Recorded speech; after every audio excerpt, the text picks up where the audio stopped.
Okay, maybe let him actually bomb Seagal. I'm Justin.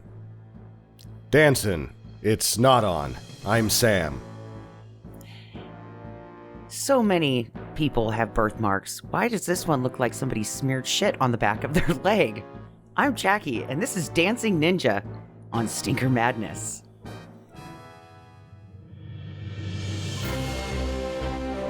Hello and welcome to an episode of Stinker Madness. We're back after our 2-week hiatus. This week on the show, starring David Hasselhoff, some kid that Sam, I'm sure, will tell us about. Cardboard cutouts of Chuck Norris, JCVD, Jet Li, and mention of Steven Seagal. That's about as close as they got to this movie. The Dancing Ninja currently streaming on Tubi TV from 2014. 2010. Was it 2010? I thought it was 2010. 10. Okay. Well, I need a time machine to fix my time machine fuck up.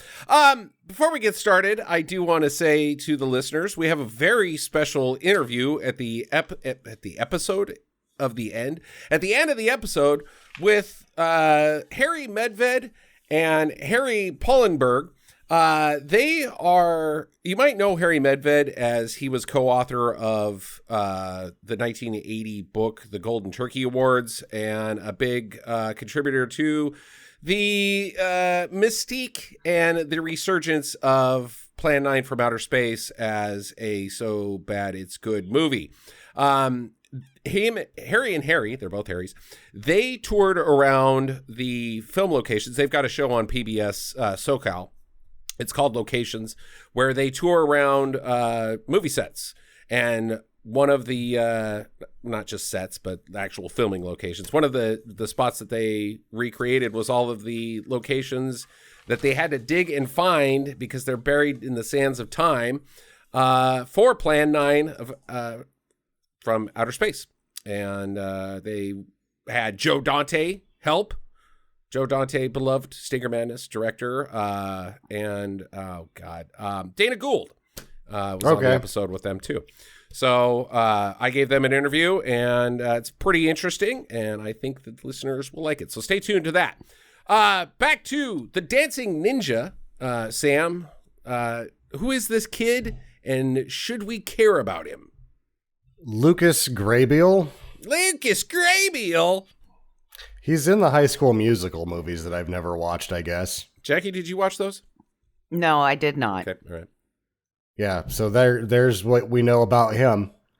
I'm going to say that he gave it his all, though. Yeah, what he's being asked to do isn't stupid, because it's a light year beyond stupid. There's not a word in the English language that describes how stupid what they're telling him to do is. Yeah. It's like negative 47 IQ. If there was like a black hole that just sucked intelligence, that's how dumb what they're making him do is. But he's fucking giving it 110%. So science actually has found that black hole that sucks all the dumbness to it, Sam.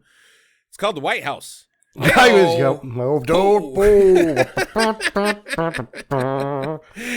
criminals. Yay. Oh, Jesus. So this was written by Mitchell Klimanoff, and he still gets a director's credit. Okay. Because he did direct this for a while. For a long while, in fact. He was so inept. It's very hard to fire the director once shooting starts. Yeah. Because they're kind of the boss at that point of the shoot. However, he was ordering structures being built that weren't getting used. He was rewriting when they should be shooting. He was unable to shoot. He was shooting at a pace of less than a page a day. Which is, on this movie, pretty slow. This is a movie that you should be shot, even though there's a continent change. So allegedly, half of it's shot in Korea and half of it's shot in Canada. With the change of continent, you're still looking at a movie that should be shot inside of a month. I would think a month, yeah. Yeah, so after 15 days, they haven't really gotten anything done. It's also been, he sold this. What do you mean they haven't gotten anything done after 15 days? Nothing has gotten done. They just like... No, they've got some, they were able break? to use... They were able to use allegedly 20% of the footage that he shot in a 15-day period, which was probably a sum total of 10 to 12 pages of a 90-page script. He had sold this to Sony as a sequel to Beverly Hills Ninja. Okay. Which with Chris Farley, is impossible, but they bit somehow. Like somebody involved gets Sony on the hook for a $500,000 distribution deal. So all of the pre-production that was supposed to be done, getting locations and getting everything together, they couldn't get that going because he was constantly negotiating for a larger budget. And they're like, why do you need the larger budget? And he's like, I just want more money for me. And they entertained these conversations somehow. You get to do that? This is weird that he hasn't been fired yet before they started shooting, right? Right. That's like the Cutthroat Island thing. $1 to end the auction. No, I'm afraid you don't do that. That's not how this works. You don't go, give me money. Why? For me. For me. Then we need to raise the budget to $100 million like Terminator 2. Why? Because I need the $98 million for me. It's for my stuff. Okay. I got big plans for that cash. Oh, God. Try that at work, everybody. So anyway, somehow this asshole sells this to Sony. Somebody is in between him and Sony, I think. But he sells it to whoever's going to produce it as Beverly Hills Ninja 2, even though it can't really be that. Tries to get more money for him. That seems like it didn't work. And then wastes what money he has building things he's not even going to use and really not getting anything shot. Beyond that, the deal was for a PG-13 movie. That's like the deal you have. The one thing you can't really negotiate once you've got the production rolling is it's got to be PG-13. This is going to be an all-ages joint. You've got to just roll with that. At some point, the lead actress, Kang Jung-hwa, who's probably a K-pop star or something like that, and in the way that they do business over there, if you're in the wholesome entertainment business end of things, it's stipulated in your contract that you're not going to do anything that would endanger your career stateside in Korea. Naturally. So he's like, well, she's not going to do the nude scenes. And they're like, the nude scenes. I'm sorry, the nudes. What? This is a PG-13 movie about a dancing ninja. And he's like, yeah, we have the nude scene. She's not going to do it. And they're like, well, she can't. And there's no, what the nude scenes, what are you fucking talking about? And so then they get into an argument where he's like, fine, all your scenes are nude scenes.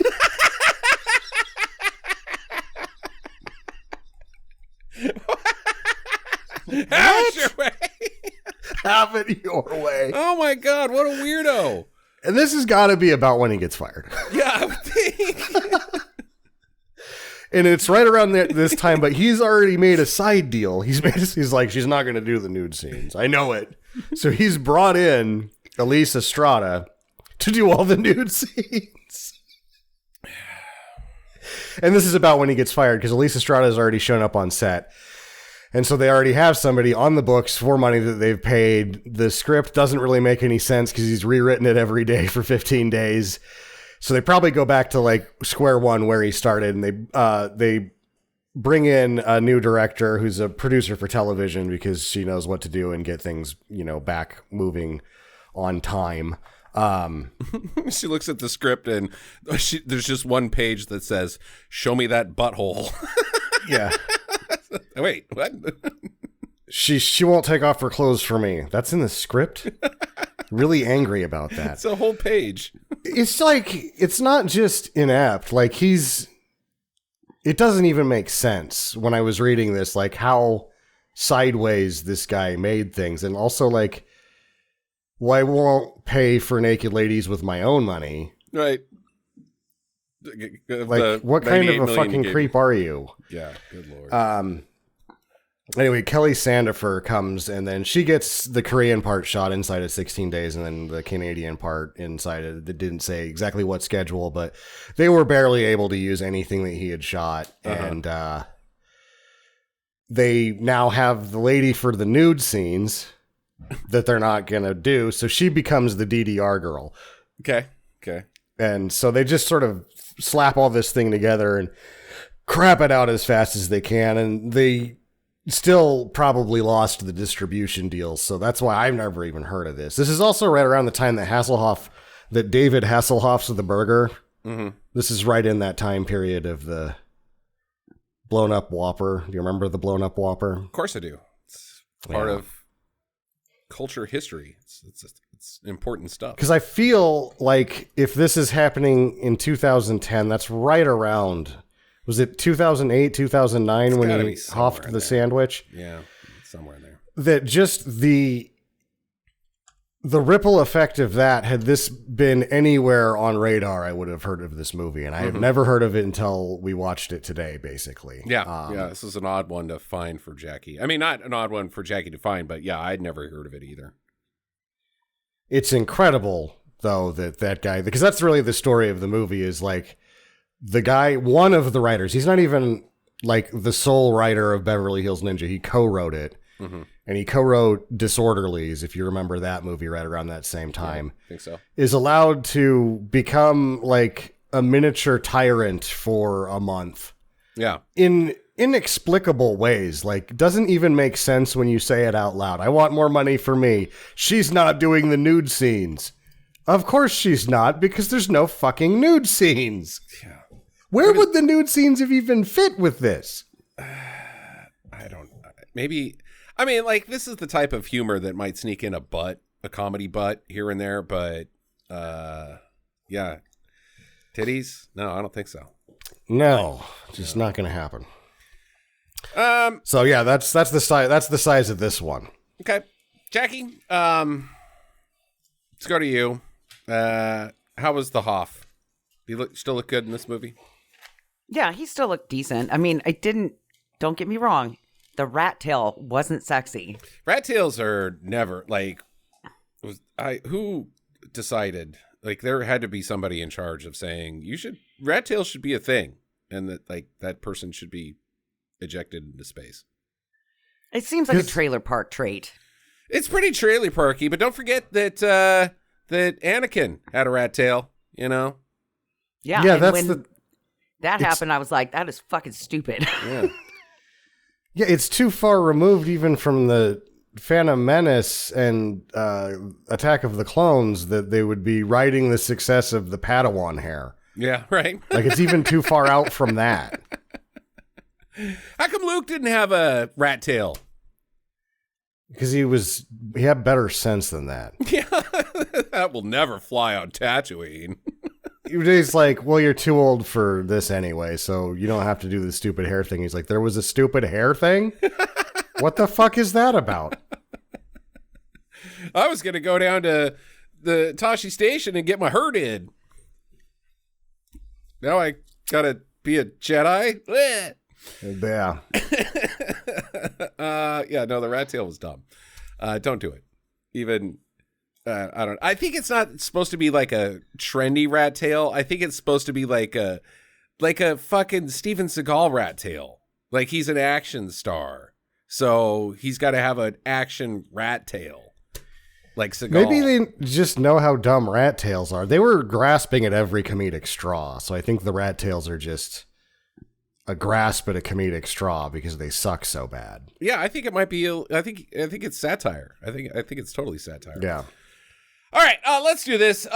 So basically what we have here is the Chosen One.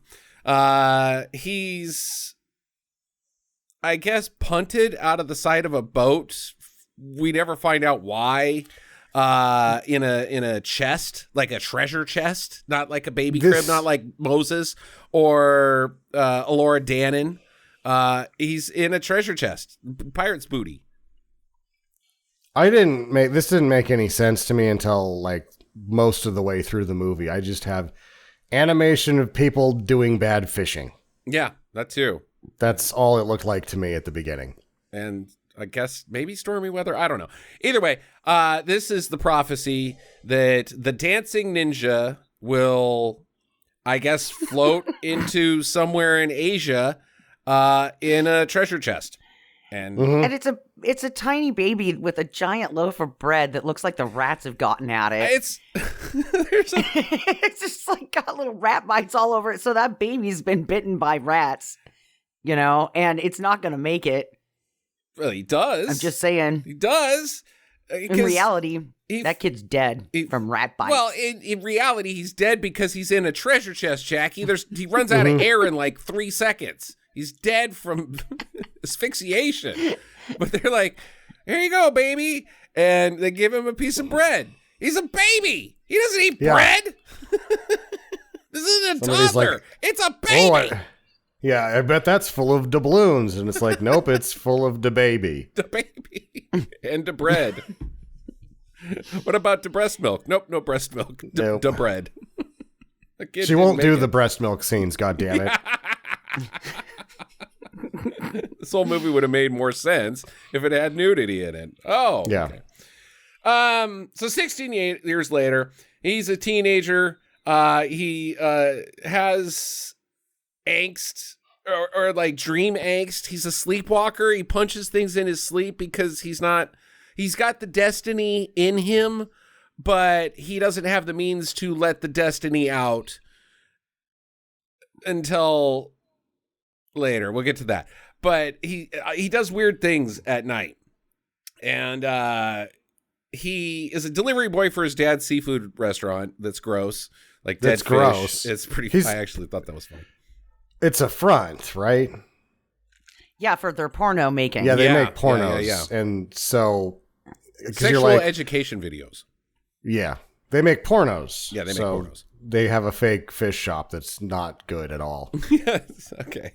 So he's making a delivery, and as he stops and watches street katana dancing. There's a lady who's doing crouching tiger, hidden dragon stuff, wire work. There's some real low rent wire work here. Yeah. And he's like, whoa, she's amazing and hot. And I hope she gets naked in this movie. So he follows her. But she's not going to do the nude scenes. Damn it. God, nude scenes. She follows him, or he follows her like a stalker to a ninja dojo. Mm-hmm. Because I guess that's what you do. A, you have a ninja dojo in town. And then B, you do like street ninja exhibitions. And like, I think that recruits ninjas. But you don't. Well, like later in the movie, like maybe the next scene, they go, it's Ninja Tryout Day. Ninja Tryout Day. And they've got all these kids that are like lined up in two lines, like they're going to do a sack race or something. And they're like, okay, nope, not you. Hit the bricks, buddy. I'm going to go join Cobra Kai instead. Ninjas suck. Never mind the bird. Follow the river. We don't want you, Johnny Lawrence. Get out of here. So he tries out. He sucks. Mm-hmm. He's no good at it. But the sensei, he's called Sabo or something like that. Sabu. He sees that on the back of his calf, he's got the mark of the dancing ninja. Birthmark. I just thought that it was that the kid just never went away. Like he just keeps showing up because he's like, I'm not your Sabu. Right. So he never gets really accepted into this ninja thing, he just keeps showing up and like injecting himself into the lessons and shit. So he's like a stray cat, Once you feed it once, it's just going to keep coming back. Yeah. And I don't know why this guy's so against him. He's got the mark of the dancing ninja on his calf. That's the prophecy. He's just a generally disagreeable ninja master. Yeah, I guess so.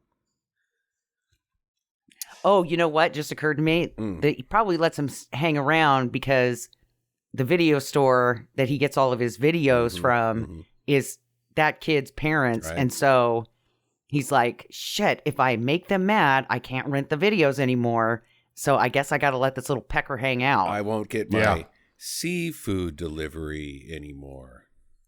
Mm-hmm. This bag smells like fish because it is. Okay. He at one point gives the man a bag that has fish and a cake in the same bag. Here's your fish and cake. By the way, your cake is now very fishy. It's just fish now. It's not even. I can't even call it fish cake. It's just fish. It's that's how fish goes. Just everything becomes fish.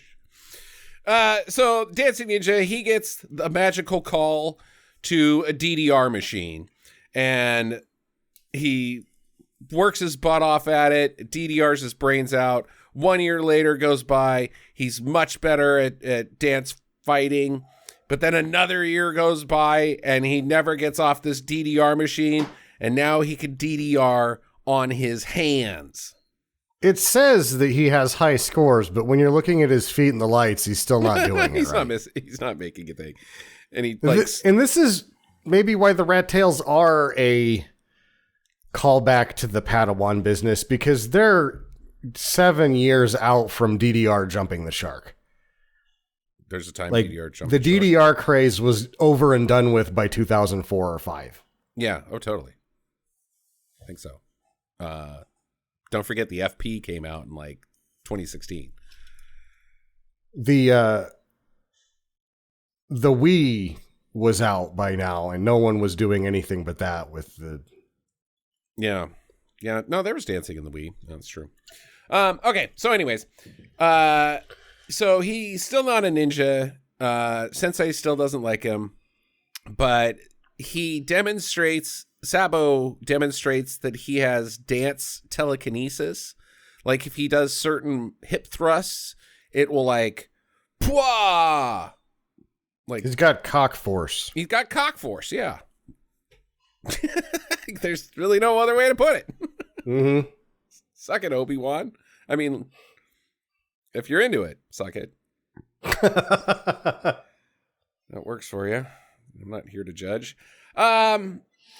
But then he drops the information bomb of the whole movie that in order to become the dancing ninja and to acquiesce all of his powers and to center himself and find nirvana, he's got to bang a lady. He must know a woman. This doesn't really check out on any of the ninja scroll business. Like DDR, banging chicks, all very counterintuitive to me for becoming a ninja. Yeah, it seems opposite. Like they're the silent. Ninjas are almost eunuch like in their existence. They don't have motives that aren't assassination and being silent. Silent assassins. Anything that gets in the way of that is a distraction from being a silent assassin. Yeah, if you have a sign outside of your ninja dojo, you're doing it wrong. I'm pretty sure these guys aren't ninjas. They're not ninjas. And really, it's not the movie's fault because there's no. I mean, like the best we've come up with for what these guys are is karate guys. They're just karate guys. But you can't have a movie called The Dancing Karate. I mean, I guess you can. But like, oh, I'm going to go to the karate guy. Oh, we got to face karate guys. Everybody just uses the word ninja because anything else is like a martial arts guy or kung fu guy. It's not, we need names for like karate guys. And we never came up with one. No, ninjas. Everything's just interchangeable. You can make a mental connection. Oh, ninjas, but then they're never fucking ninjas. Ninja dog. What's the ninja dog do? He chops up his dinner with his paw. Like in fast mode. Well, that's not what a ninja does. That's not what ninjas do. Okay. He finds he can meditate and understand the secret workings of the universe. Well, that's not what ninjas do. What do you want me to call him? He's a ninja. Okay, fine. So he sleepwalks about fighting and banging anime chicks, and he smashes up his own house, and he's like, damn. So he goes outside, and some toughs are in the outdoor market, and they're like, hey, you look like a douchebag. And he's like, oh, don't mess with me, guys. I'm a ninja. And so they start pushing him around because he's a little dork. And then he sees one of the ladies' cleavage, and he's like, And he gains the power of dance fighting. Yes. The cock force awakens. My God. I was going to say he got a level up boner power, but yours is so much better.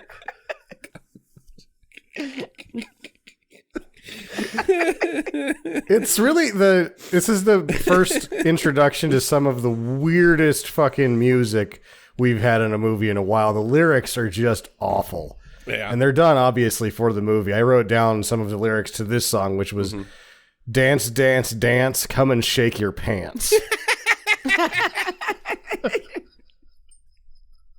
It does rhyme. I can give it that. Okay. So Sabo, he's got a machine that is quite odd. It's a big circle wheel thing. And you get in it and it, I guess, stretches your groin area. And that makes it's you a ninja apparatus. It is, but we see it in use and I don't know what it does. I think this is one of those things that he had built that they weren't ever going to use. So they're just like, he fucking paid for it. Let's toss it in there. Yeah. Yeah. It's a big prop. Like, it's a big prop. Yeah. It's got gears. It doesn't make any sense. And you can get in it. It's a big prop. Yeah. And no one knows what it is. The people making the movie have no idea what it is. No, you just get it. It stretches your groins. That's it. But it like supposedly is like the secret to becoming the most powerful ninja is getting in this machine and having it stretch your groin. And that's the key. Sort of, because he doesn't do that afterwards. He will make his own high-tech ninja ring that also doesn't make any sense or get used for anything.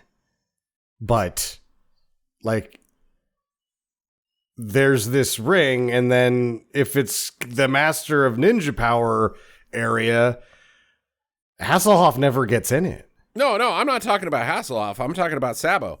And yeah, it's dumb on he's mastering his part. Whatever. But he tells her, Lady Ninja, that she's now almost at full power because she got in this machine. So I don't know. I don't even know why. Other than, they paid for it. They put it in this movie because it just doesn't fit. Finally, it's a Bayesian machine. Yeah. Finally, we have David Hasselhoff in this movie. And he's the master of it. It was like 45 minutes before we even see Hasselhoff. Yeah, at least 30, I think. It's pretty late.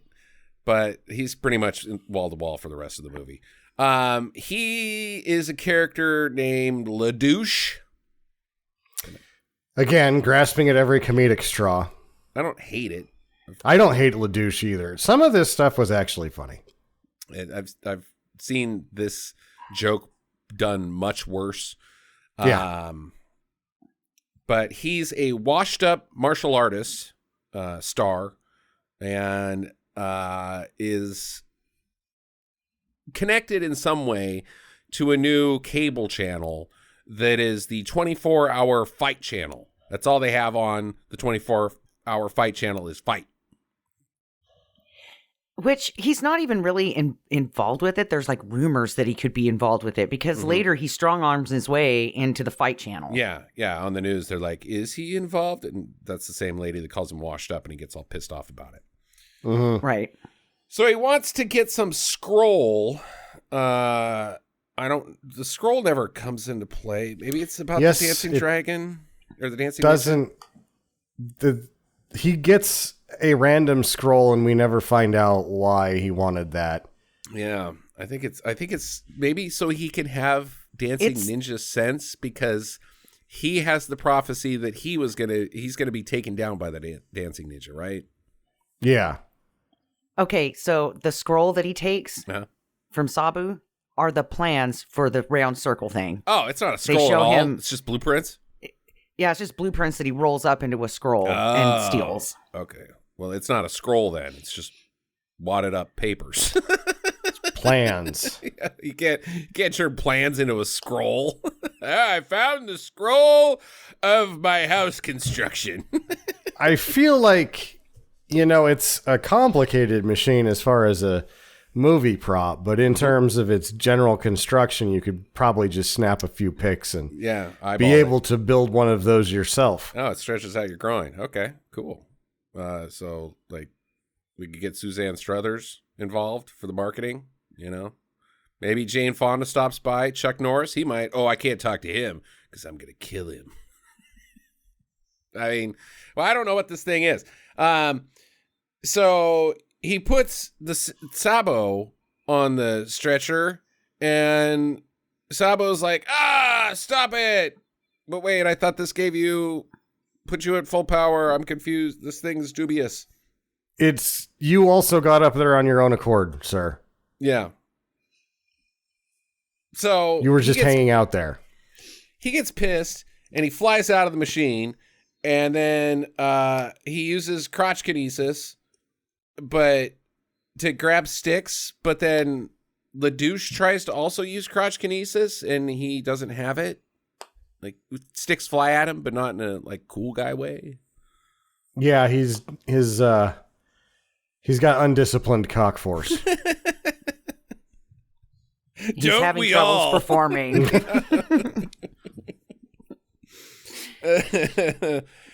they get in a stick fight until the lady that was hired to get her cans out shows up.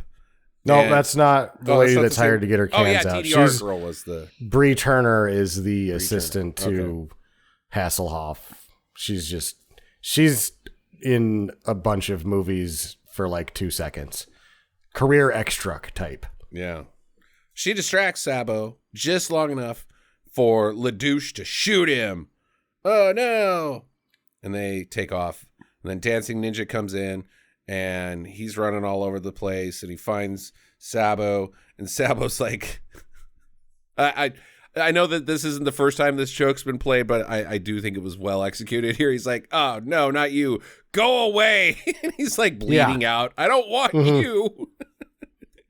Should I call for help? No, I don't want you to do anything. Go away. I can get somebody else to have you give them. No, I don't trust you even to do that. Go away. So he vows to find LaDouche and get justice for Sabo. And so he's got to go to America. Okay. Nobody. He says goodbye to his family, and his dad tells him to find his friend. You can have a place to stay if you find my friend. And so Lady Ninja has a vision of Sabo, or she goes to this place where they can talk, the afterlife, whatever. And he's there with chicks, and Sabo's like, this is pretty sweet. But you need to go to America as well to help out that guy who's, I can't remember his name, but he's not the Dancing Ninja. I'm not going to call him that, but go help him out. Mm-hmm. Okay. Are you going to get your boobs out? No? Okay. Just checking. Are these hot tub ladies going to get their... No? There's no nude scenes? Huh. Seems like tits should have been right here. No, they shouldn't have been. It's not that type of movie. Just we're going to pause this movie for a second and give you a Wynorski hot tub scene. That would have been totally, I bet you Jim Wynorski would have just laughed his guts out because how much film he stole from other movies. If they just stole one of his and plugged it in here. Wait. Those people? Yeah, Wynorski chicks in a hot tub, all of a sudden you're like, oh, that's great. I like that. Okay. So at LaDouche HQ, he's now modernized the groin stretcher into an apple. It's the eye groin.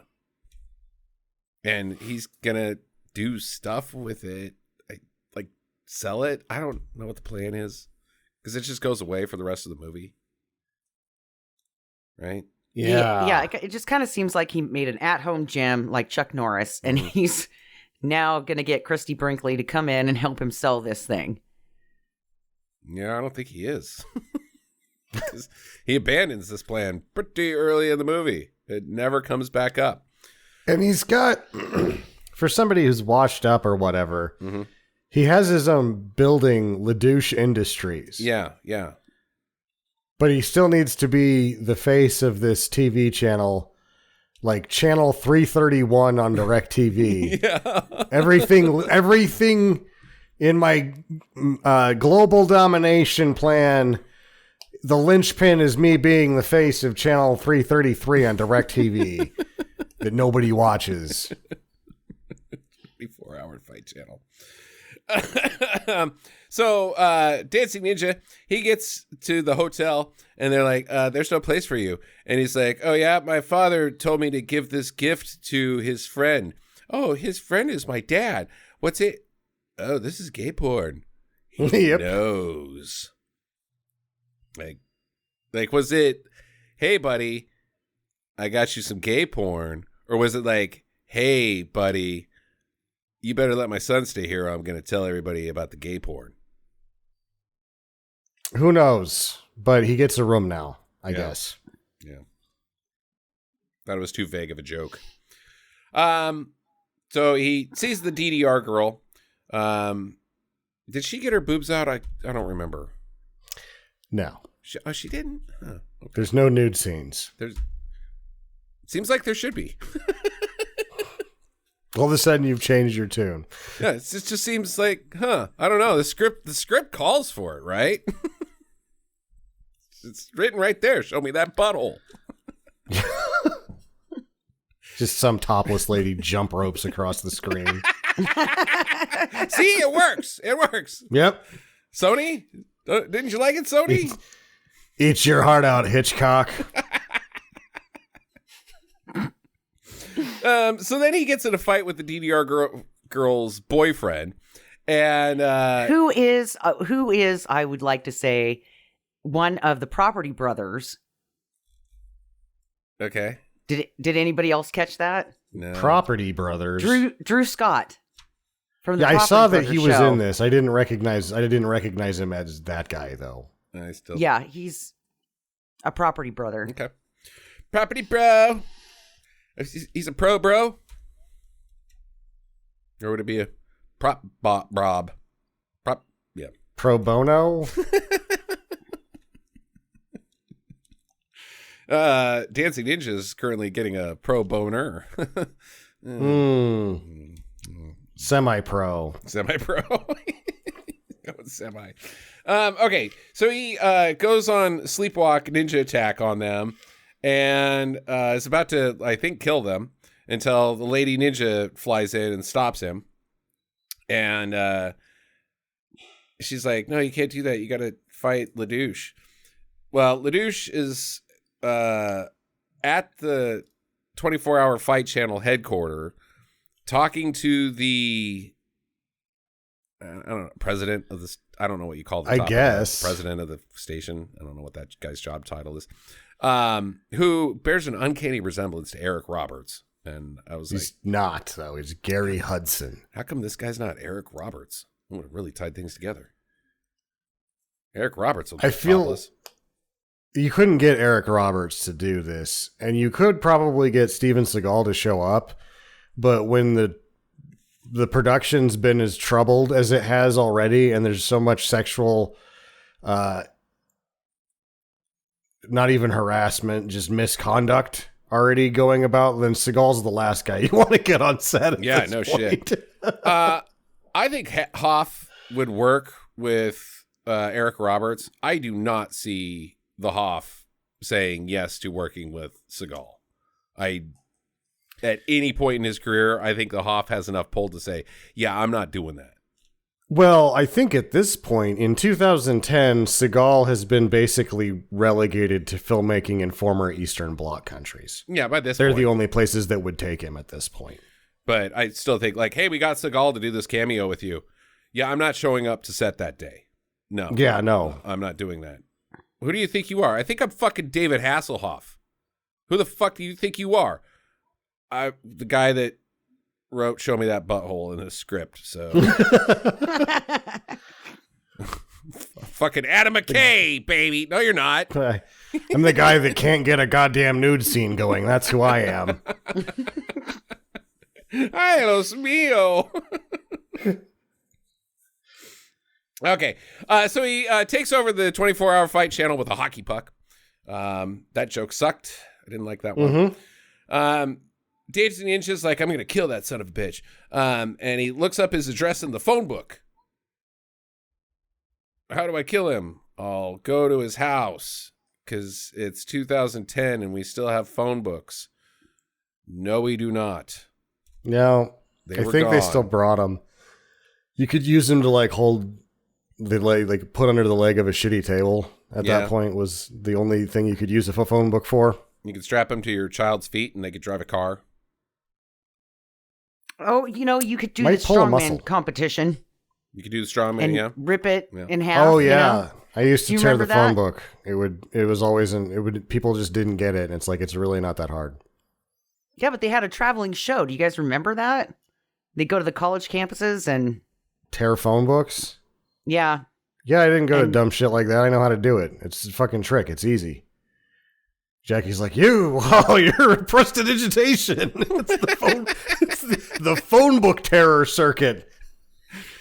I used to take phone I didn't know that and people took that shit on the road. I thought that was just like when everybody's had like 8 beers, you do it and they're like, wow.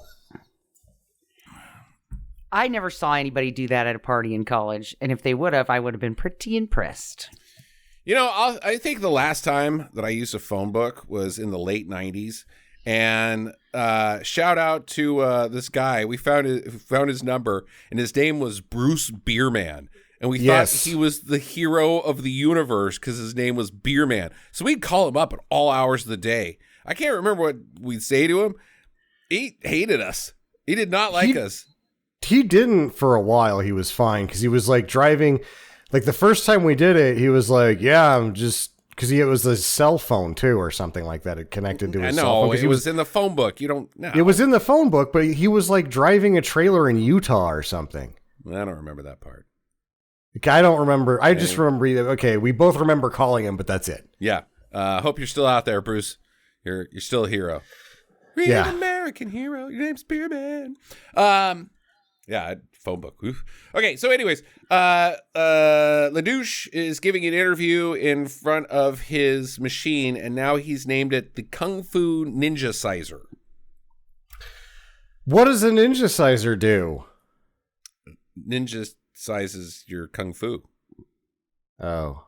Is that bigger or smaller? It sizers it. So I'm assuming... up. It's like if you're a Burger King and they're like, would you like that value meal ninja size? And you're like, sure. And then they just punch you in the balls. Quietly. I regret that. How much was it? That was $3.50 extra to get punched in the balls.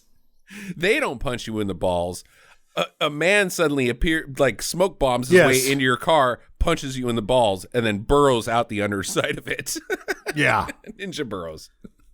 Whoa. That was actually worth it. Whereas just an employee of Burger King punching you in the balls would not be worth $3.50. No, it would not. I mean, pretty much you go to Burger King, you're getting punched in the balls every time. Yeah. Whether you ask for it or not. Oh, man, why did I try Burger King again? Damn it. Every time I come here, I'm like, you know what? I bet you it's going to be good this time. And it's not. It never is. Okay. Then, oh my God. After that, then the movie really takes off for me because we get him doing Hooked on a Feeling, the music video. Yep. That happens. Which is one of his most popular songs. Yeah. There's Fighting for Freedom, and then I think the next one's a remake of Hooked on a Feeling. Yeah. And it's pretty awesome. I loved it. Yeah, Hasselhoff shows up late, but then once he's on, he gets going pretty good. And he knows he's pretty silly. Hoffy. He knows he's silly. Like, how did I become the most famous man in all of Germany? It doesn't make sense. It doesn't. Well, I don't understand why he started singing right here. Because it's awesome. Because it's Hoff. Fuck it. It was awesome. Yeah, fuck it. We got him. We got the rights to his... Hey, can we put Hooked on a Feeling in here? Yeah. Everybody's there. It's been a shit show so far. The main actress is shell-shocked from being emotionally violated, and Hoff just goes, you want me to do Hooked on a Feeling? And the director's like, yes. The new director goes, yes. Yes, I do. Let's do Hooked on the Feeling today. That's what we're doing today. Yep. And it's fun. So then Dancing Ninja follows LaDouche to a club, and the bouncer won't let him in. So he sees some creamy thighs and gets a boner and gets the power to pull the bouncer's pants off. With an umbrella. With an umbrella? Yeah. Is that what he used? Okay. Yeah. So LaDouche spots him, and his assistant starts chucking knives at him, but then Lady Ninja flies in and she saves him. And then they dance fight some goons, and then they're like, hey, there's LaDouche. We should get out of here. Wait, I thought the whole reason you came here was to kill LaDouche. And now you've taken out his goons. He's right there. Come on, we gotta go. Why? Why do you gotta go? Why you're... His cock force went soft. Yeah. I already Phantom Menaced in my pants. I need a nap. And the guilt. Oh, the guilt. We have to go. Why? Shame.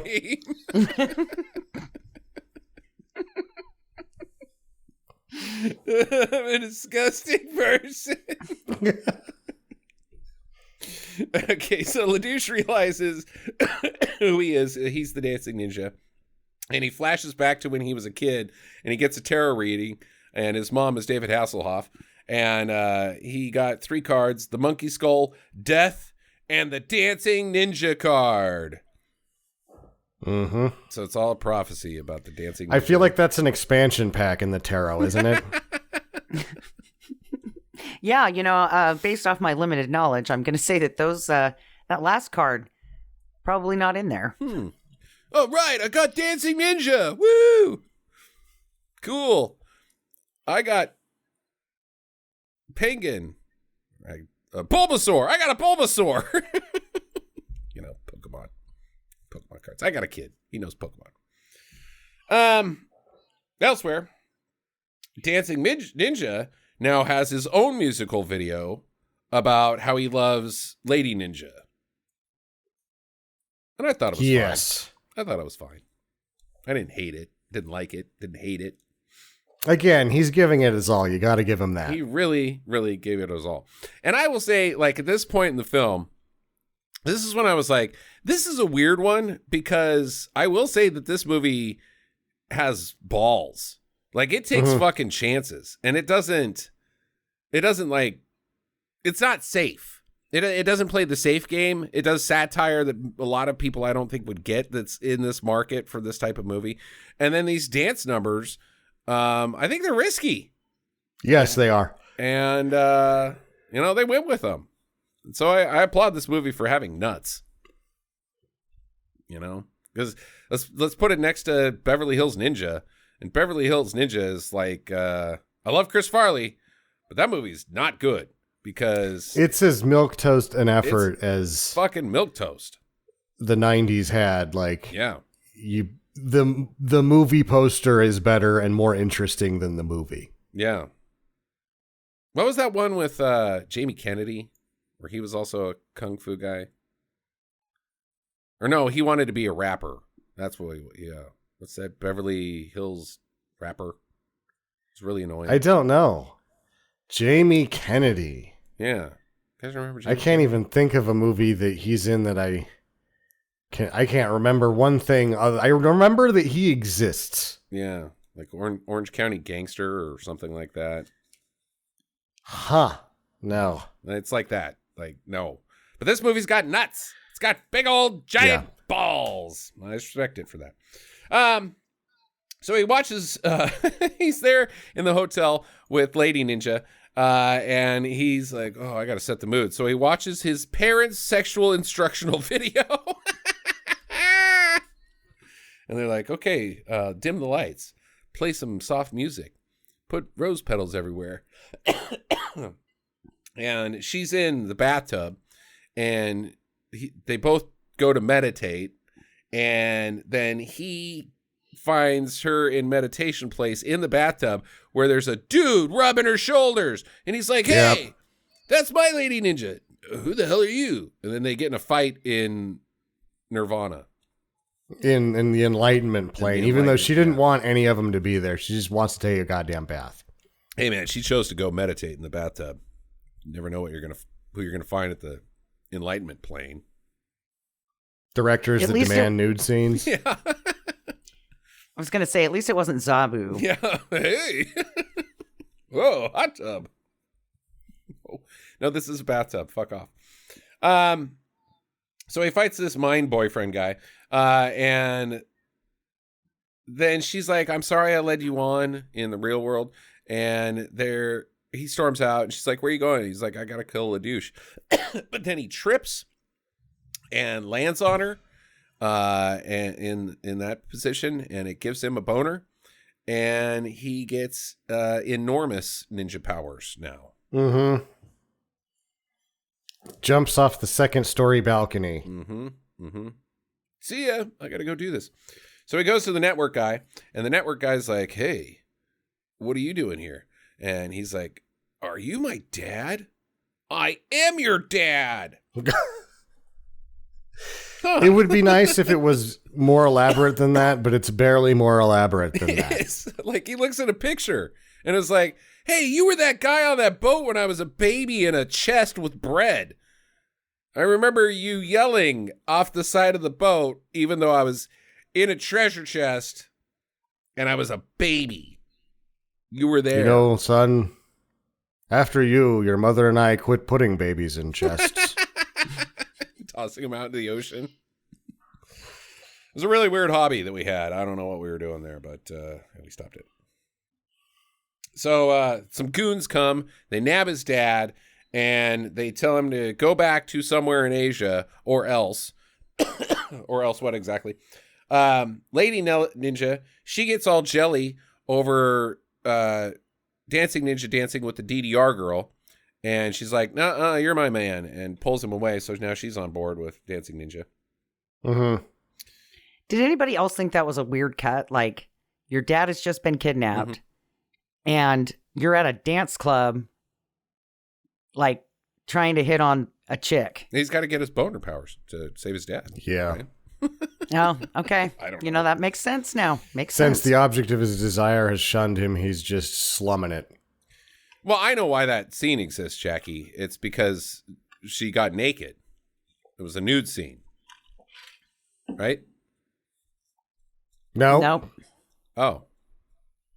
Sure seems like it would have fit right there, you know? She's giving a concert in a hotel room. There's fans there, and she just pulls her boobs out. That's what I'd do if I was a director. Then there's some guys with super soakers. Yeah, yeah. Huh. Full of milk. Seems like it fits to me. It's an art film. So LaDouche reveals his plan. He's going to kill all the other action stars in the world so that he's the last one. He's it. He's going to get all the acting jobs again because they're all dead. Yeah. Dead is the action film genre at this point. Right. You know, you can just have it, LaDouche.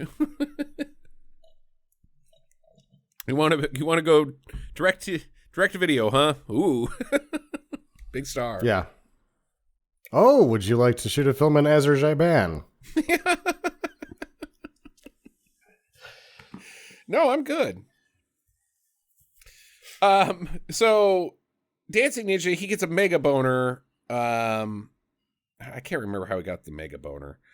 And, by touching her boob. Yeah.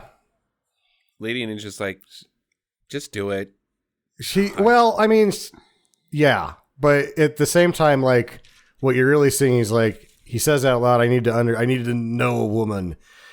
And she's like, oh, well, let's see where second base will take you. It gives me dad vision. Sweet. Yep. I know where he's at. Let's go. I do guess that's a pretty good way to tune in Tokyo. Oh. Oh, God damn it. What channel's my dad on? Hold on, let me twist these. Nope, still static. Hold on.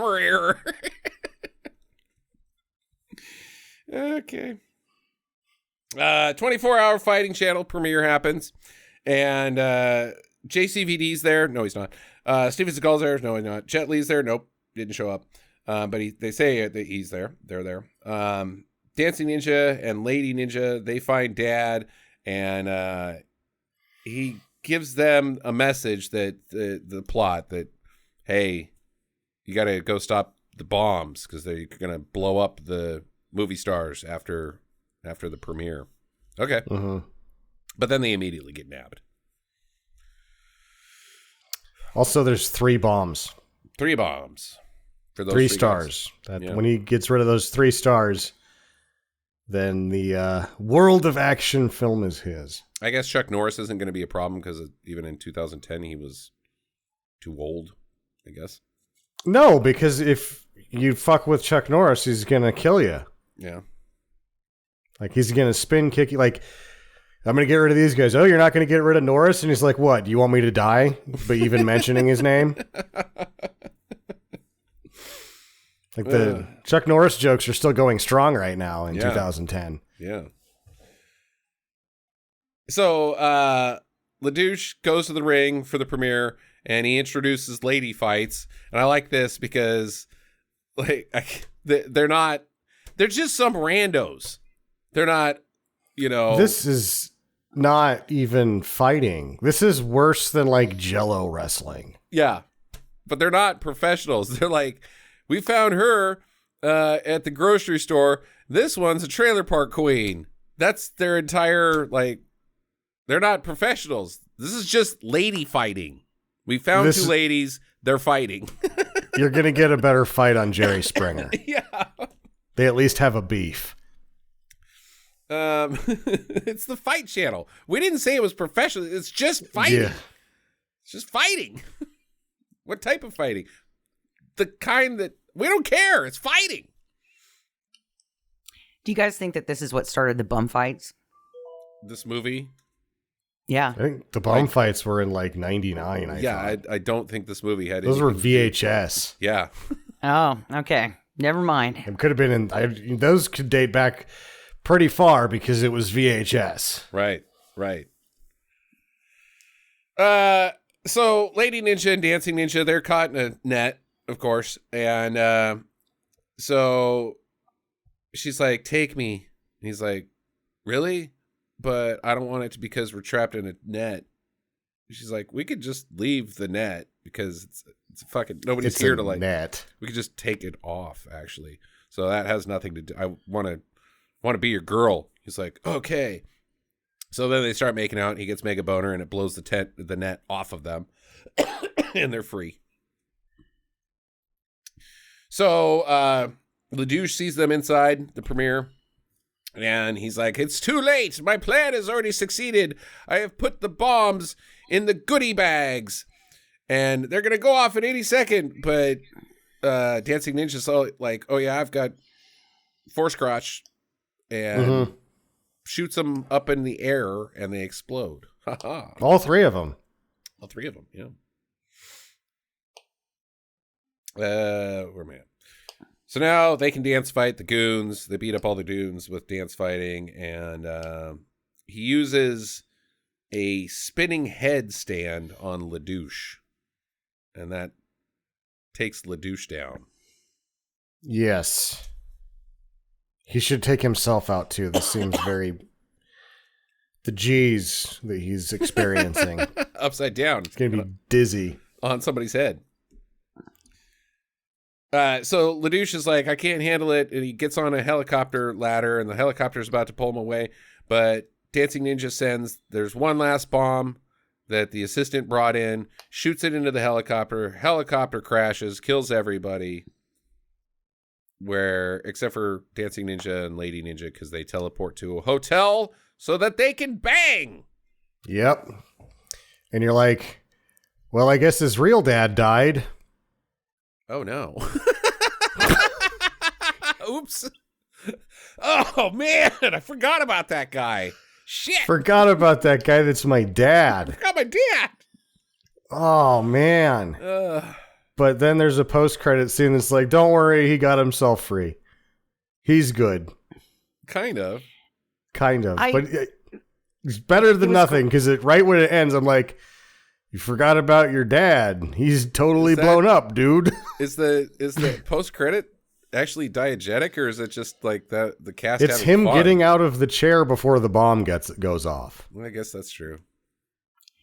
And then if we're to believe that the post-credits are not just dinking around, right? Like, Hasselhoff is still the star of the 24-hour fight channel. And so we know he didn't die. See, that doesn't work. He's not going to make it. He was on the ladder of a helicopter that was crashing. Yeah. Well, he had makeup on and the whole shmarm. Yeah, no, I think that's just maybe he finally manifested his cock force. Maybe. And stopped the helicopter from killing him and his assistant. Because he loves her with his penis. Yes. Maybe. We got to go with it. That's the only way the dance sequence at the end can work. Otherwise, it's just them dancing around and his dad is dead. I need to be able to say that to somebody. I love you with my penis. Oh my God. Okay, my first question is, wait, did I like this? Yeah. I might have liked it. Yeah. I'm not supposed to. I don't think I was supposed to like this one, but I kind of enjoyed it. Oh yeah. Yeah. I mean, it's like I say, it's got nuts, which I appreciate in any time. But also, like, I do kind of think it has a little level of making fun of not itself, but like other. Just it makes fun of a lot. It's satirical in a lot of ways, especially like the 24-hour fight channel. Like, I think it's a big fucking slap in the face to Joe Rogan douchery. Like, yeah, this is fucking stupid, and this is what you guys are into. This is just lady fights. We're not even trying here, and you're gonna fucking tune in because you're dumbasses. I like that the somewhere in Asia joke never failed. Yeah, I thought that always worked every time they pulled it out, because we always make fun of somewhere in Asia, in all the stinkers that we watch. What, you guys can't pick a fucking town. I just think that some of it worked, and I actually, by the midway point of this movie, the kid was kind of growing on me a little bit. The kid, I had more than under halfway. I was like, I can't deny a commitment to performance that he's made, because he knows it sucks and he's given it his all anyway. And you can tell, for me anyway, even before halfway through the movie, I'm like, I'm behind you, kid. You're fucking going for it. I know it sucks and you're probably never going to be anything because of it, but good job the days that you showed up here. Yeah. Professional. So I guess we'll find out the answer to that question later. You guys have questions. I have answers. There's no telling what those ninja machines do, right? I mean, maybe there's like some stretch, like yoga and meditation that you do on it that leads you to the plane of enlightenment. Or maybe that the stretching of your groin area actually can give you crotch force. I'm going to say it's not real hard to get on the plane of enlightenment, considering that the 3 hookers in the hot That's tub true. were also on That's the plane true. of enlightenment. Yeah, they didn't get on the crotch machine. So Yeah. Jackie's right. It's got to be crotch force. It's just a way to get. But he never gets on the machine, and he's got crotch force. So I don't know what it does. He's going to throw his lower back out is what it's going to happen because he didn't stretch properly. And then he's going to be like, I don't know what happened, doctor. I was crotch forcing it. And now I can't feel the side of my leg. Plus, I mean, with the cock powers that have been demonstrated in this film, had there been an amplifier to those powers, you're looking at a tsunami or some other sort of natural disaster. Yeah, right. Yeah.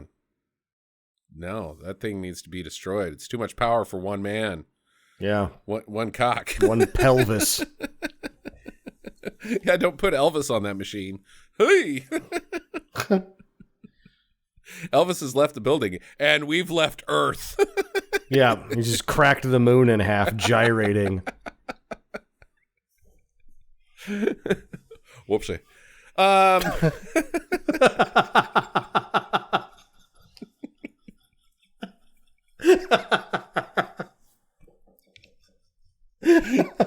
Elvis's second most known catchphrase.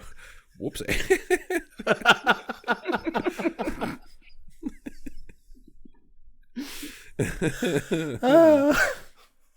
Okay, Jackie, questions. So, how long before she dumps him again? He's the one of prophecy. She can't. She's obligated by prophecy, Jackie. To be his girlfriend? Yeah, it's prophecy.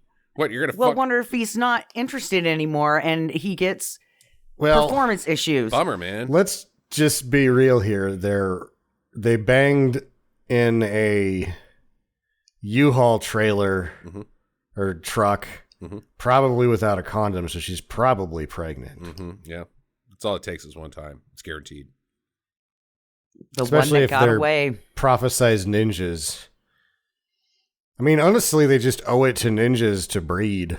Yeah, true. The next generation of cock ninja power. We lost our groin stretcher, so we're going to have to create our own elite group of ninjas by repopulating ninja kind. Your Eve. Well, if they had enough babies, then they could have their own dojo and write it off as a church.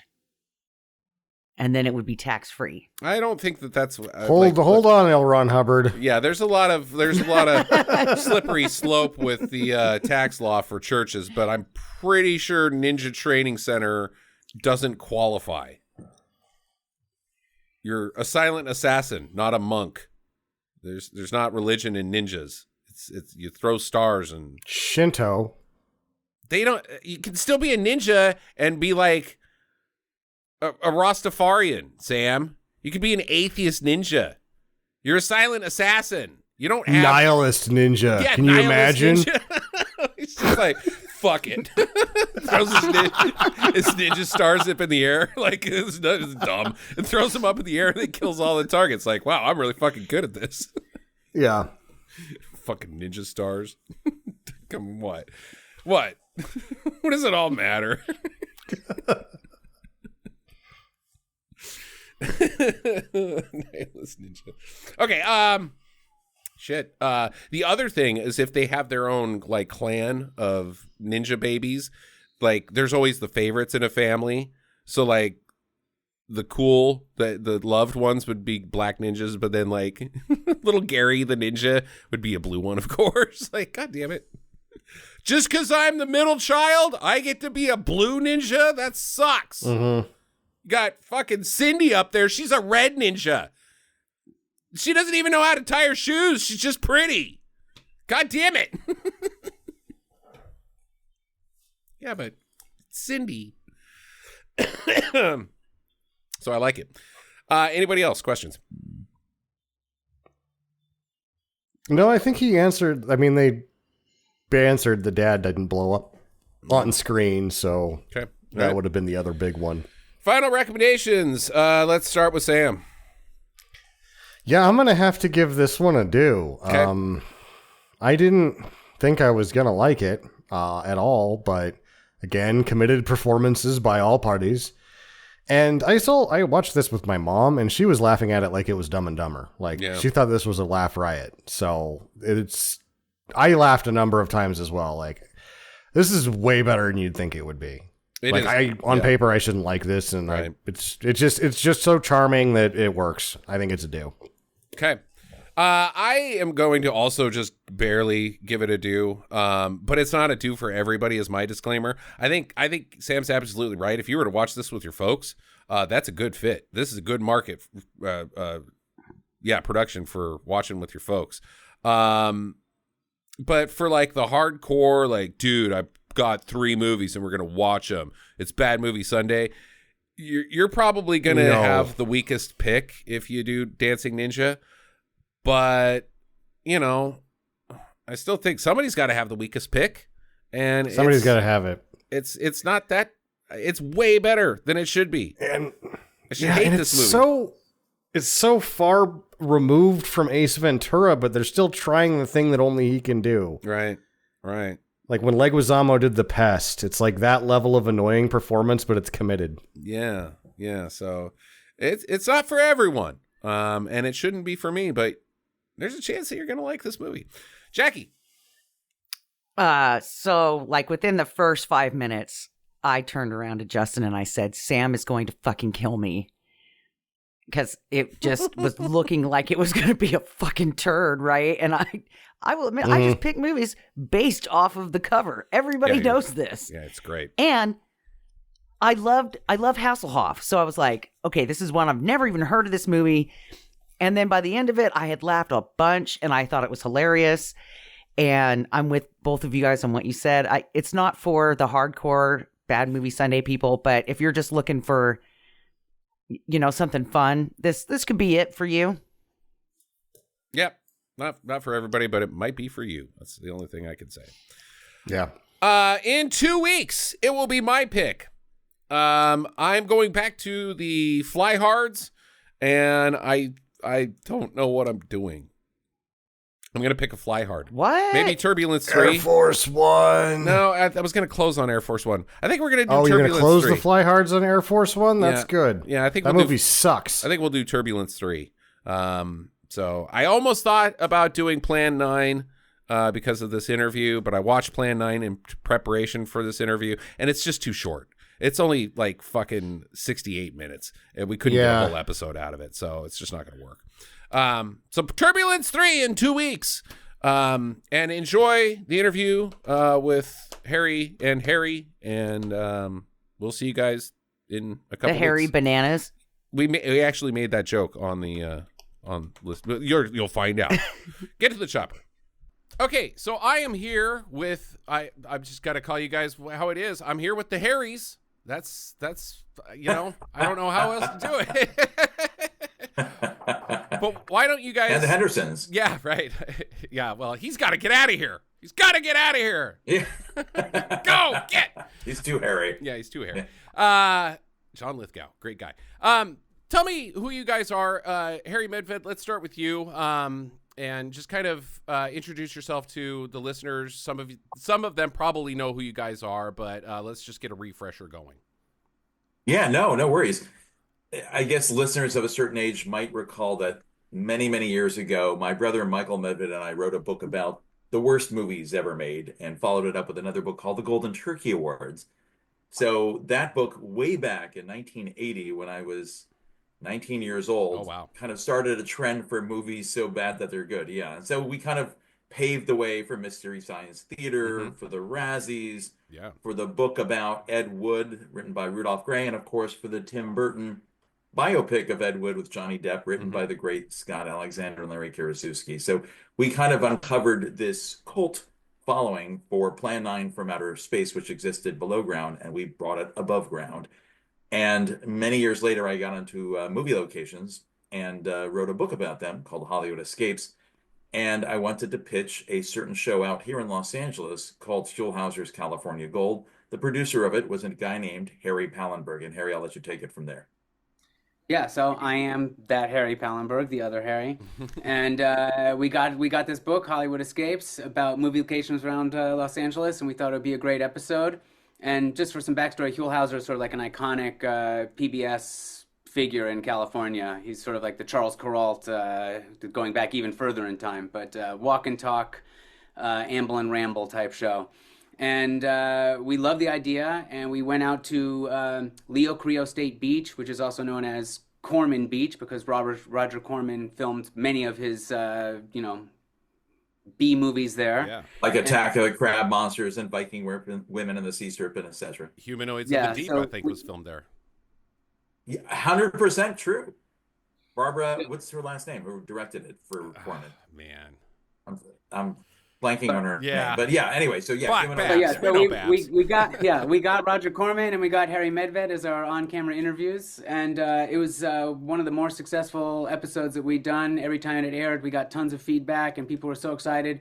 And Harry and I kept talking. Excuse me, Harry and I kept talking and saying like, this would be a great idea for a show, and we actually made like a pitch video in 2012. But then the Huell Hauser, my producer, the head of that show and production company, passed away. So like we took a back burner, and each of us had different jobs for almost a decade. But now we're back, and we got these episodes up, and it's really exciting. So So why the heck are we on Stinker Madness? why It's the 'cause heck we're are you talking on about Stinker bad Madness? Exactly. I This think is it a- has something a to do with road Plan trip 9, show. right? That's correct. That's correct. Everything Well, that's to the original Stinker, isn't it? Yeah. Come on. I No, pretty look, much. Joe Dante, the great filmmaker Joe Dante, wrote a list for famous monsters of filmland when he was about 16 years old of the 50 worst horror movies of all time. He included Plan 9 from Outer Space, and he included Bride of the Monster. So he really is the guy who started the ball rolling before we did. But we're on Stinker Madness to talk about the fact that we have a whole episode, not only with Joe Dante, talking about Hollywood Boulevard, his first film, shot at the God, Hollywood sign, love Hollywood which is Buffalo. great. Yes. Yeah, we did too, and we'll talk about that. But also about Plan 9. We actually took Dana Gould, the comedian and podcaster from Hanging with Dr. Z. We took him around to all the original filming locations of Plan 9 from Outer Space. So we can talk about that. Okay, well, let's do that because I'm curious. As a refresher, I just watched Plan 9 this week. I hadn't seen it since high school, believe it or not, and I think the only time I had seen it then was the MST3K episode. So I watched this raw.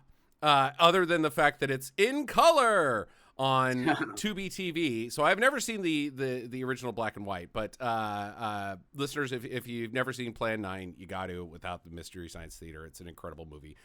Currently streaming on Tubi. But one thing I noted is how much of the film is on set. And knowing that you guys were going to be talking about locations, Yes, I was and that's wondering where you went. That's interesting because Harry Medved was like, I don't know if this is gonna be a good episode because the whole, most of the movie is in this little studio. The worst set ever. Yes, well, and that's part of what I thought was cool about it is how horrible like the cemetery stones look, and like every time someone walks, they're all wiggle and fall down. Yeah, so other than the fact that it is in the studio, no one had gotten into that studio. There have been other people who've talked about it and wanted to get in there, and they say this is where it was filmed, but no one had actually seen the inside. So we got to go inside, and but we also got to go to the locations of the actual real cemetery and the house where Bela Lugosi comes in and out of, and no one had been to the backyard of that house, so we had been able to show that the stairs matched up. So there were actual more locations than one thinks in the real world. But being in the studio was fun because no one had been in there. Okay. And Justin, with bad movies, we love kind of mining every little detail about them, right? Watching them over and over and over again. So as Harry said, I thought locations were the least interesting thing about Plan 9. I love the dialogue. Oh, yeah. The dialogue is just so rich and quotable. But the fact is, I do love everything about Ed Wood. I do love everything about Plan 9. So Harry convinced me I was wrong. We actually went and found the police station where Tor Johnson, gets into the big giant car and does that 11-point turn. We went over to the cemetery where we believe Bela Lugosi shot some of his last scenes before he dropped dead. Right. We went over to the road the little country road where the farmer is picking up Mrs. Trent, calling Mrs. Trent, Mrs. Trent. We tried to find the exact road. We actually need people's help. So if anyone listening to Stinker Madness can look at our clips We know it's Mount Lukens in the background in the San Fernando Valley, but we haven't figured out the exact country road. So all of this was fun. It was like exploring my childhood dreams of, seeing where Plan 9 from Outer Space was shot.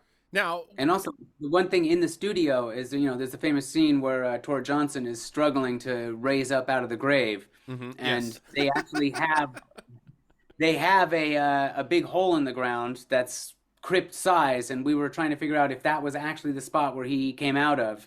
And I don't want to spoil it for the episode, but I think it's an interesting moment. Well, if it is, I assume it was a giant hole in the ground that took many men and probably a backhoe to dig up, because he's a big Someone dude. got a hernia. Yeah.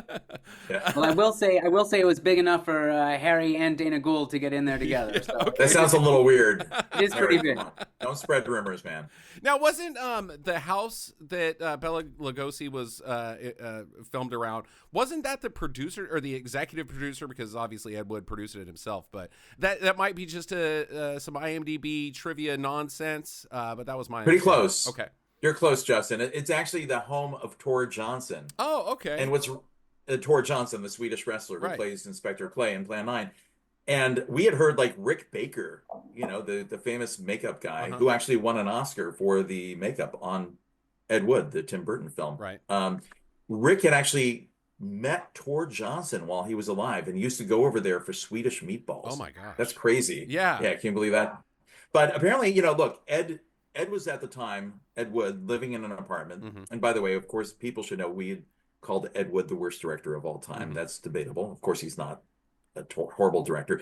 But, they were hanging out. And so they said, hey, let's shoot some scenes with Bela Lugosi outside of your house, Tor. And so these are some of the last images of Bela Lugosi. So that's the old man's house, is Tor Johnson's house. Okay. We went there. There you go. And the owner of the house let us, walk around and see all sorts of things and look at the rose bush and other surprises that we won't give away. You got to watch the episode. Yeah, and the house is like just 2 miles away from the cemetery, which is also 2 miles away from the police station. And Tor Johnson's son, I believe, was a local policeman. So like clearly they got access that way because his son sort of greased the wheels and made things happen, because they clearly didn't get permits. They just ran around and shot the movie. Yeah. Yes. Very much so. His son was Carl Johnson, who's the farmer who picks up Mrs. Trent on the country road. Okay. All right. I have to bring up the bad news, the sad thing that nobody wants to talk about, but you guys, you've looked around all these locations, and I worry how things are now. Do you know if any of the filming locations that you guys have ever visited got damaged in any way by the fires? Are all of them still good, or did we lose some of them? I'll just jump in real quick, and then Harry, I'd love to hear your thoughts on this. I heard Film LA just reported the other day that 500 filming locations were lost. I don't truly believe that, but a lot of houses were damaged in Altadena, very sadly. I mean, classic houses from Can't Hardly Wait and movies that you've loved.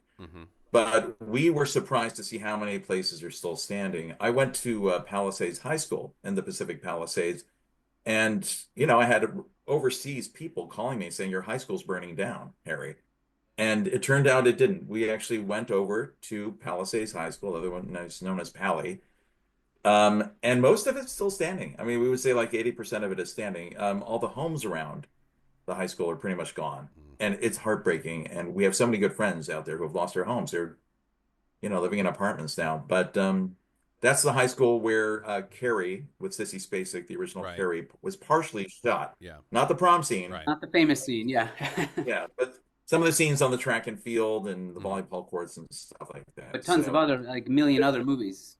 Freaky Friday. Yeah. We went there with the location manager for Freakier Friday, which is the sequel coming out, I think, later this year. Oh, okay. So we visited that after the fires, and we visited Altadena with the location scout for Shrinking, the television show that's on Apple, because both of them have been working on an initiative to help people with their insurance claims, because these location managers have taken hundreds of photos of the houses or the location, and so now when you file your insurance claim, if you've ever if your house or business is ever in a movie or TV show, you can use their photos to get your insurance claim. And it also provides memories, because some of the photos are so detailed because they have to shoot everything so the crew puts everything exactly back the way it was before they set it up for the movie. So there's like close-up pictures of like your mantelpiece with all your family photos on it. So that's really touching. And that's it's called scoutphotos.org, and that's one way that, you know, the industry is helping recover from the fires. And I will just add 2 other things, is that I don't believe any of the locations that are in the 3 episodes that we shot, or the 3 episodes that are live on PBS SoCal's YouTube channel right now, I don't think any of those locations have been hurt. However, like Harry said, hundreds have been. 500, I don't know. And, you know, we're eager to find that out and to do more episodes about that. Yeah, no, it's tragic.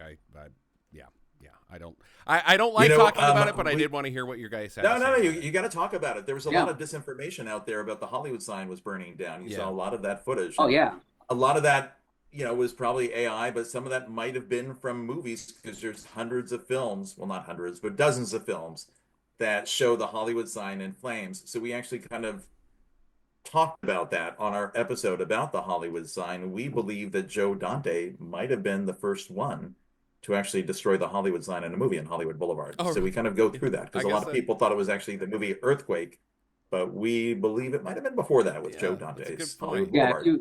If you Google it, Google tells you it's Earthquake, and Wikipedia tells you it's Earthquake, but they're wrong. Okay. If you watch Earthquake, the Hollywood sign, you see the Hollywood sign in the movie in the beginning, but you don't see the Hollywood sign falling apart, unless maybe there was a scene that they filmed, they cut, but we could not find that scene. Yeah. Okay. Well, so much misinformation out there. Yeah. Yes. Shout out to Alan Arkush too, because I believe he directed. Yes. There you go. Yes. Thank you. He co-directed. And it has my favorite Godzilla joke that's ever been written, which may be a short list, but man, it's a good one.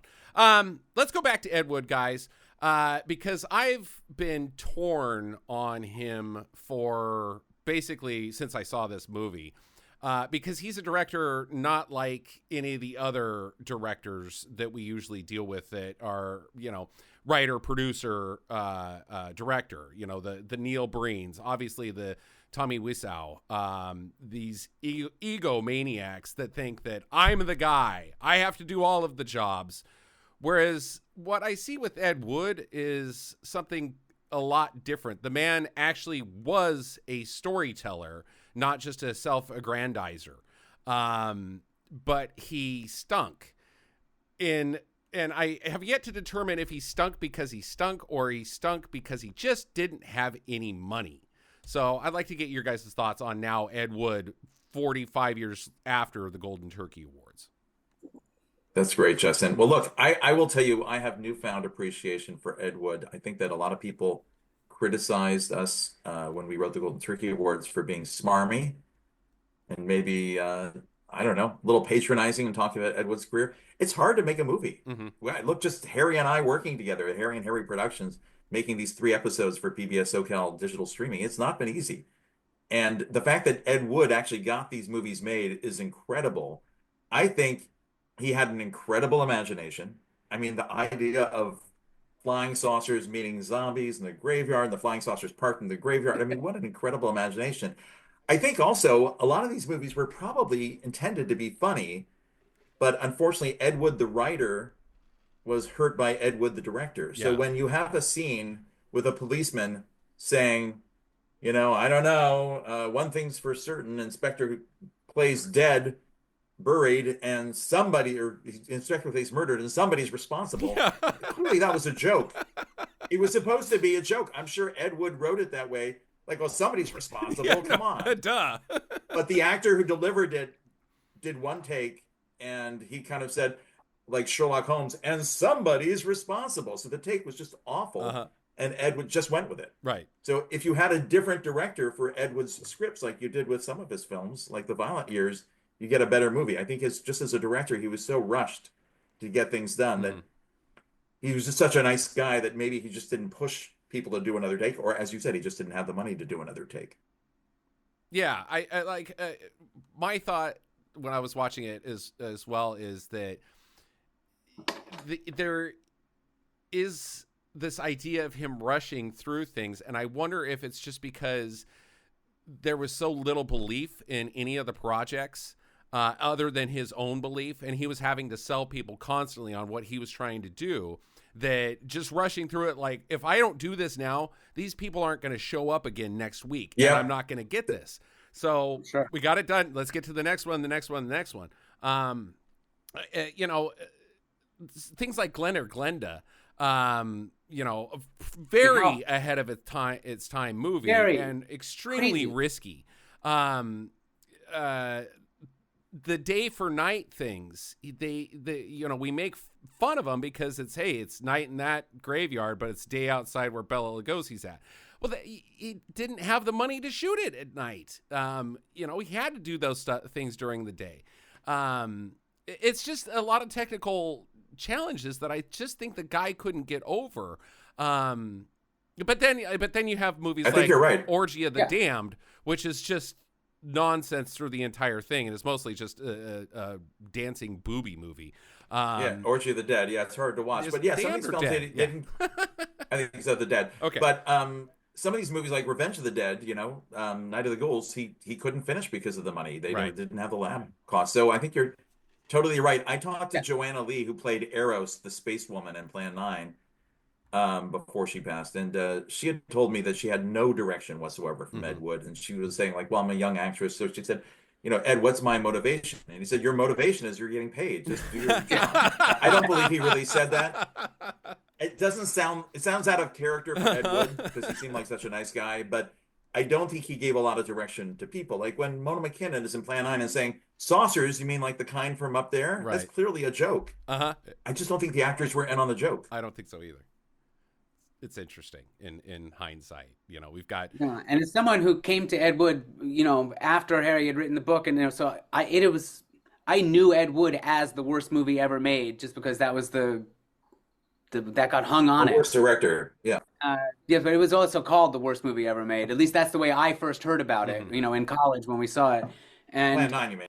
Yeah, and I didn't think it was at all, like, because it was hilarious. I mean, like, the worst movie ever is something that I'm bored stiff and I'm falling asleep. But like so. we were laughing and, you know, cackling, and it was amazing. And all the shots of the people walking around the graveyard, and like I said, the tombstones falling over, and you know, what's Bela Lugosi doing there in his Dracula cape in the middle of the thing? Like, that made no sense. But like, it was awesome.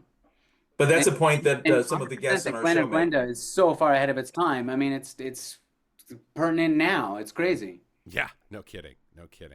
Yeah, we have two other guests on the show about Ed Wood. It's Catherine Coldiron and Bob Blackburn, who was actually the executor of Kathy Wood's estate. Kathy was Ed's last wife. And they and Dana Gould, who is also along for the ride with us, all make the same point, which is that his films were never boring. And the guy who should be the worst director of all time is the guy who bores the heck out of us, who makes like depressingly bad movies. Ed Wood was the master of entertainingly bad movies. He might have made the most entertaining bad movie ever made, but it's not the worst movie ever made. Yes. Okay. And I will say that Bob Blackburn brought one of Ed Wood's last Angora sweaters for us to look at and marvel over, along with a suitcase full of other treasures, which was just amazing and such a treat for that kind of trivia. All right, gentlemen. Well, when and where can our listeners find this episode that I have yet to see it? I think it's releasing soon, but what? How can we get them in front, or them in front of you, or you in front of them? Which either? I'll let Harry Pellenberg. Yes, all the episodes are available on the PBS SoCal YouTube channel. So just go to YouTube and search PBS SoCal for Southern California, and scroll down and you'll find them. And like we mentioned, we have one episode on Grease, which is we drive down the LA River, literally in the river, with the director Randall Kleiser, and we sit right where Olivia Newton-John sat to watch the race, the Thunder Road race. And we have the Hollywood Sign episode with Joe Dante, and we also talked to Will Gluck in that episode, and he talks about, you know, more of a love letter to the Hollywood Sign versus talking about destroying it. With Friends with Benefits, yeah. Yeah, and we get up close and personal with the sign too, because Diana Wright, who works for the Hollywood Sign Trust, actually took us up there. So we got to, you know, touch the sign, which is you can't do without getting arrested nowadays. Yeah. And the third episode premieres on Monday, February 10th, and that is the Plan 9 episode. Okay. So PBS SoCal, and then you can But visit. you don't have to be in Southern California, obviously. Yeah, to just watch YouTube. these. They're on YouTube. Yeah, there you go. Yeah. Well, gentlemen, it's been great having you. I wish you all the best of luck with the show. If you guys run into Joe Tante and Dana Gould again, wave to them for us. We love them both. And one last question. On your Hollywood Sign episode, did you talk about the lady that died, that committed suicide off of it? We did not. Okay. You're talking about Peg Entwistle. Yes, Yeah. I am. Peg Entwistle, yes. Yeah, the reason, Justin, and good question, is that we're really concentrating on movie locations and what happened on screen in the movies. Now, there are a couple of films that refer to it, and there's even, I think, a short film about Peg Entwistle. Okay. But because it's a horrible thing. So no, we did not talk It about is. that. I mean, we did actually hear a story about it. How she then got a part, like the day after in the mail, she got awarded a part. But also, at least in LA, that story has been told a million times. Right. And like that's the one thing that people know about it. So we were trying to show people stuff they didn't know about it. Okay, I had to ask because we did a whole segment on her, and I find the story fascinating. So but it sounds like you guys know all about it as well. If listener, if you haven't heard that story, look it up, or just listen to every single episode of Stinker Madness, probably twice, because I don't know where it's at, and you're going to have to find it. Great idea. So spend the next year just trying to find that. Harry's. And Stinker Madness is very entertaining. Keep up the great work. Thank you very much. We try. It's been great having you guys again, and I wish you the best of luck, and we'll see you around the bad movie set. Indeed. Thank you. That was good. Thank you, Justin.